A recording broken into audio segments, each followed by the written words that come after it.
Welcome to the Sound of Economics. I'm Antonia Parat.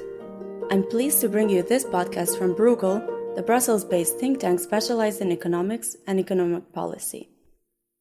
Each episode of the podcast explores one of Europe's big policy debates and looks at the work Bruegel scholars have done on the topic. This episode focuses on the banking system in Europe and some of the challenges it is facing. The financial crisis made it clear that more should be done to create conditions for a safer financial system. The EU has taken measures to do that, and one of them is the creation of the banking union. The policy vision behind the banking union was defined as breaking the vicious circle between banks and sovereigns, which implies bringing all instruments of the banking sector policy to the eurozone level. How much has been done so far to complete the banking union? We asked Nicolas Véron, senior fellow at Bruegel. So it's an incomplete banking union, but it's also very substantial. We have a centralization of banking supervision for all banks in the eurozone directly at the ECB for the larger ones, and with supervisory oversight by the ECB of the national authorities for smaller banks. This has been in place for more than 2 years now. And more recently, a year ago, a resolution framework was introduced through the Bank Recovery and Resolution Directive, and especially the creation of the Single Resolution Board in Brussels. But this new framework remains largely untested. Even so, we have a first case of precautionary recapitalization under BRRD with Monte dei Paschi di Siena, which is still ongoing, but there has been no resolution per se decided under the new framework, either at the national or at the European level through the Single Resolution Board. And how successful has the implementation of the banking union been so far? My broad assessment is that the reform is successful. The new supervisory framework centered on the ECB is more rigorous, more demanding, and more fair than the framework it replaced, than the fragmented framework of national supervision that was replaced by this new European banking supervision. So national supervision was generally less demanding, less rigorous than what is now being done by the ECB, and it was also very heterogeneous, very different from one country to another. Now we may not have reached complete equal treatment yet, because the transition is extremely complicated, but there is a broader sense of fairness, and also, crucially, a better ability to compare supervisory practices from one country to another than was the case before. So I think there is no question that this reform has introduced a significant improvement in the quality and fairness and sustainability of banking supervision in the eurozone. That doesn't mean it's enough. And supervision, I think, still has some way to go to fulfill its promise of a sound and safe banking system, which means that the ECB in some cases has been slow. Italy, obviously, is the best example. They correctly diagnosed significant problems in the Italian banking system through the comprehensive assessment that was done in 2014, results published in October 2014. So at that time, it was clear that the Italian banking system needed broad-based restructuring and policy action, and very little has happened for a number of reasons in the ensuing 2 years. So the ECB has now taken very forceful action in the case of Monte dei Paschi di Siena, and that will have systemic implications for Italy, and I think that's very good, but it came quite late in the sequence compared to what would have been done ideally. Now, in fairness to the ECB, I think given all the things they had to do in terms of putting in place the new framework and also dealing with the Greek crisis in 2015, I think they have, in a way, good excuses for not having intervened in Italy forcefully in 2015. There was also, sadly, no consensus with the national authority, the Bank of Italy, at that time.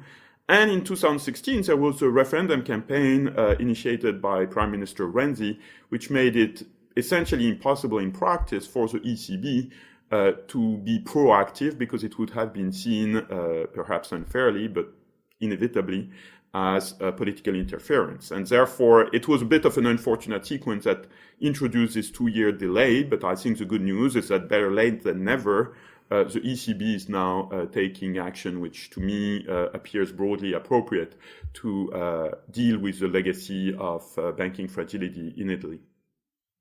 So it seems that Italy is the first big test of how the banking union framework will function in practice.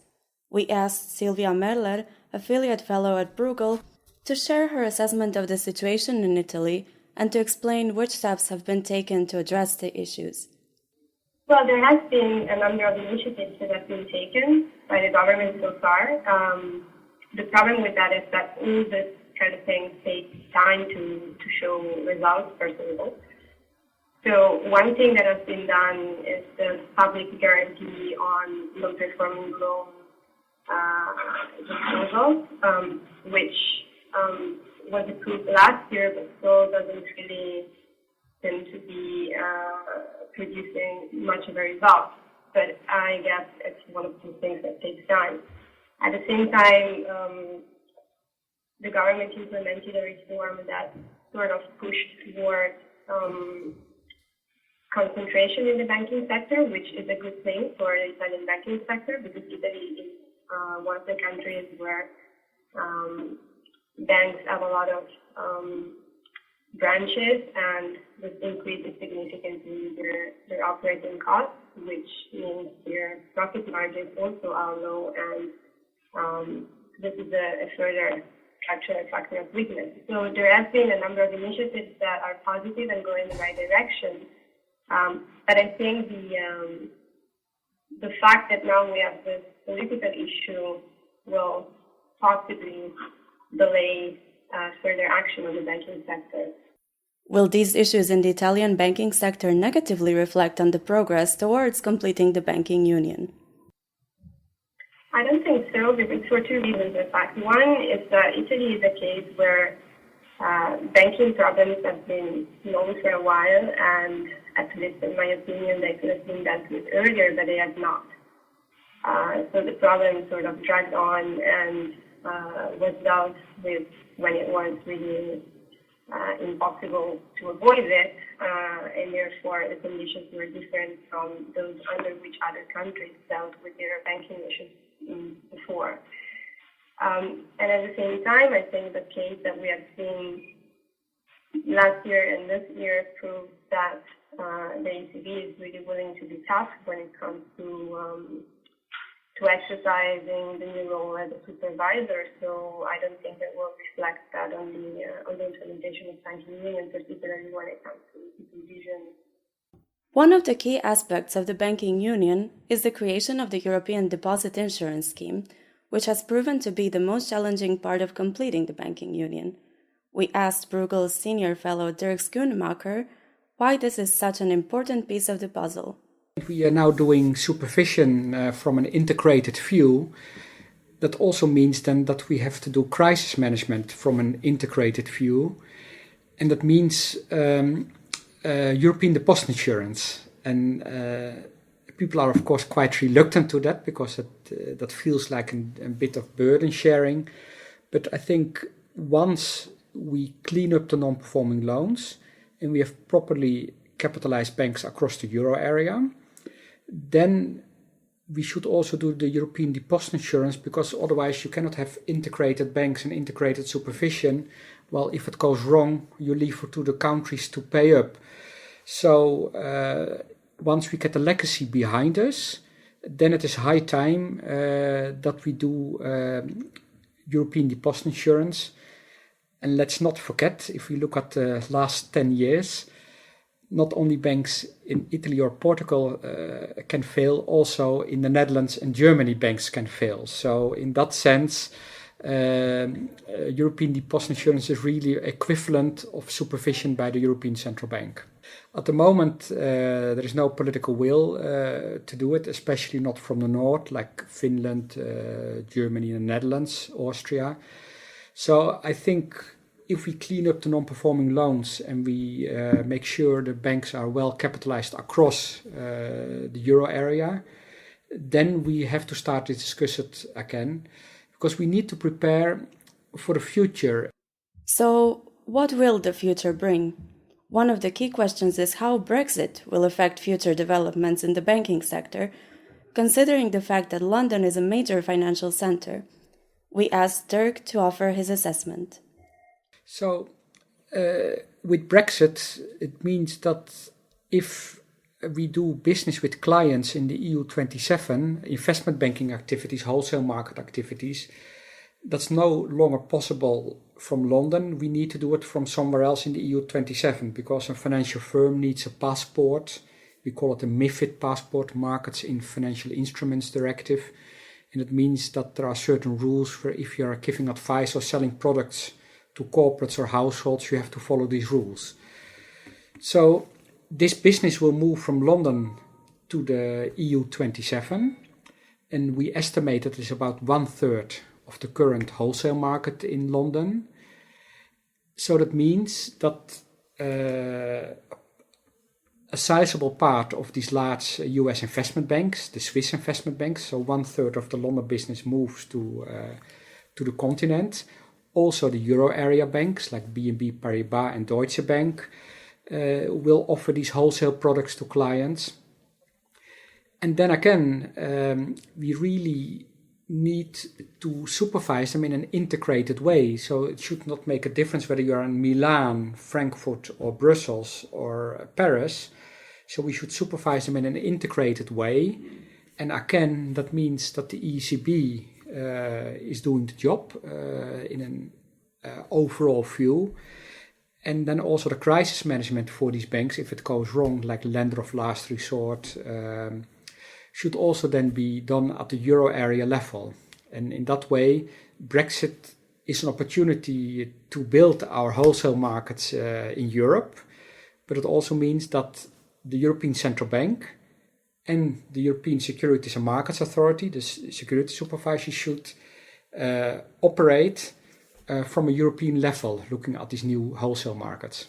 For the UK, they will lose a sizable part of the business, some 30%. But at the same time, 70% will stay. So we should not be too pessimistic. So 70% will stay. And you could also say that the financial sector has been growing too large in the UK. So becoming slightly smaller, that also gives opportunities to other services and industry and manufacturers to grow a bit more in the mix, in the business mix of the UK. So in that sense, London will stay an international financial hub with the 70%. So that's beyond doubt.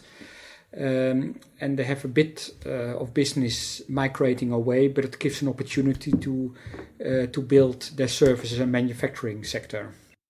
So it seems that Brexit brings certain risks but also offers opportunities.